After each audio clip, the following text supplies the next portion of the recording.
Next is the reading comprehension passage with a set of 4 questions. This passage is based on private and public data as well as the idea of social networking. Let's look at the first question. Which of the following is true of Facebook according to the passage? Option A says this social networking site is safer in terms of privacy as compared to other social networking sites. An explicit comparison of this websites is not made, although it says safer in terms of privacy. Now, if you look at the passage, it talks of Facebook being safer only in terms of being able to restrict the access of your own shared data. Other than that, nothing has been mentioned, so we can eliminate option A. Option B says this social networking site gives you access to tools which allow you to search for any relevant data. Now, any relevant data is a problem because it only talks about data. It does not say that you can search anything at all.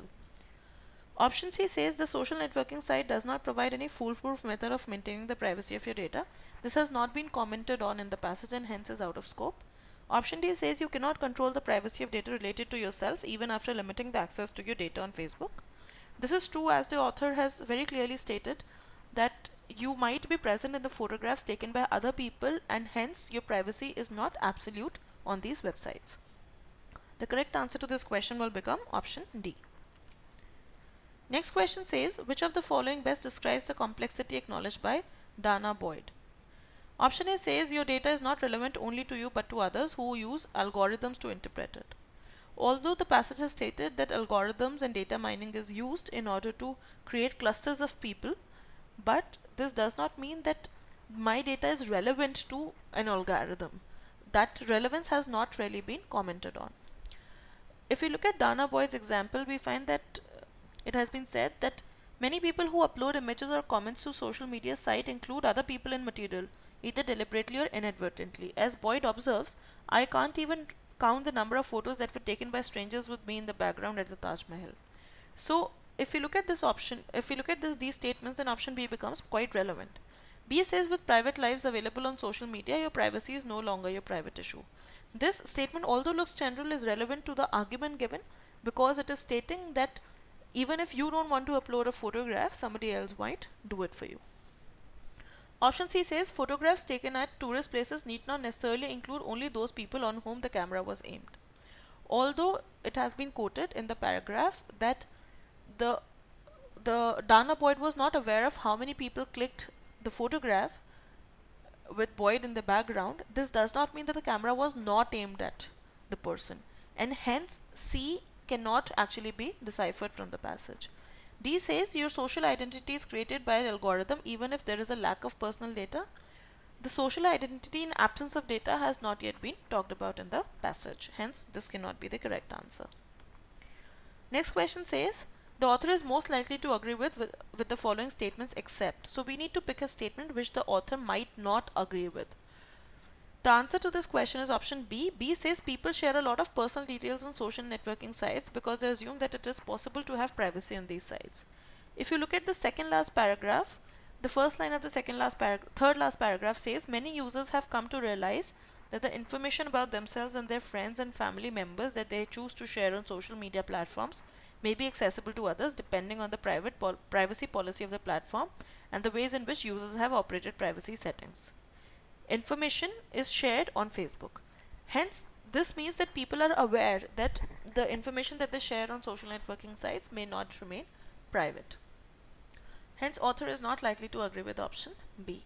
Option A says a mother tagging her brother in childhood photograph and in turn revealing her maiden name is putting her child's online activity at risk of being hacked. This is possible because a lot of websites in the security question asks for your mother's maiden name. So if a woman tags her brother in the childhood photograph and reveals her maiden name, this can be used to open the account of the child who has given mother's maiden name as a security option. Option C says privacy has different meaning in context of the online and offline world. This the author will agree with because the author has started on the premise that the meaning of privacy is changing with the coming of social media and online content. Option D says people are usually averse to loss of their own privacy and yet are more than interested in other people's life. This is again something that the author might agree with, although this is not directly mentioned in the passage, but the author has pointed out at several points that people do tag other people in their photographs without permission, as well as share photographs which are not absolute personal properties and are related to other people as well. Hence, the correct answer to this question will become option B. Next question is, which of the following can be inferred from the passage? The correct answer to this question is option D, which says that the ease of accessing information has opened new business avenues for organizations. The passage talks about how data mining is allowed by a lot of social websites and algorithms are made which classify people into categories. Let's read from the penultimate paragraph. It says, open source data harvesting tools are now available that allow people to search their friends' data. Using a tool such as Facebook Graph Search, people who have joined the social media platform can mine the data uploaded by friends and search for patterns. Such elements as photos of my friends in New York or restaurants my friends like can be identified using the tool.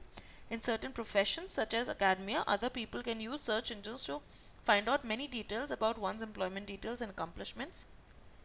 Such personal data are online photographs or video of people, their social profile, online comments, etc. can easily be accessed by others by using search engines. This data can be used to make predictions about others' actions, interests, preferences, or even health states. And hence, we can very easily say that the ease of accessing information has opened business avenues for organizations, and the example of academia proves it. Option A says a person can be judged on the basis of websites his online friends and associate with us. The passage states that certain inferences can be made about the person on the basis of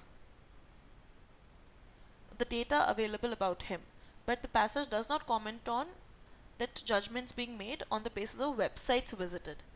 Option B says your parents may not find out though the digital media that you went to party last night because no one pasted any photographs of the party on the social media website.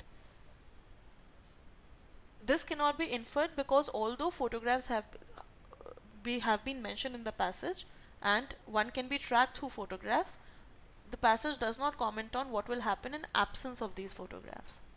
Option C says the digital age has changed the definition of what was considered private and what needs to be considered private. The author has said that the definition of privacy itself is changing with incoming of online content and social media. It does not talk about what needs to be considered private and what was considered private. It is merely saying that the definition of privacy itself is changing. So what we used to consider private and what is now considered private are two different things. It does not talk about what needs to be considered private, and hence option C is also incorrect.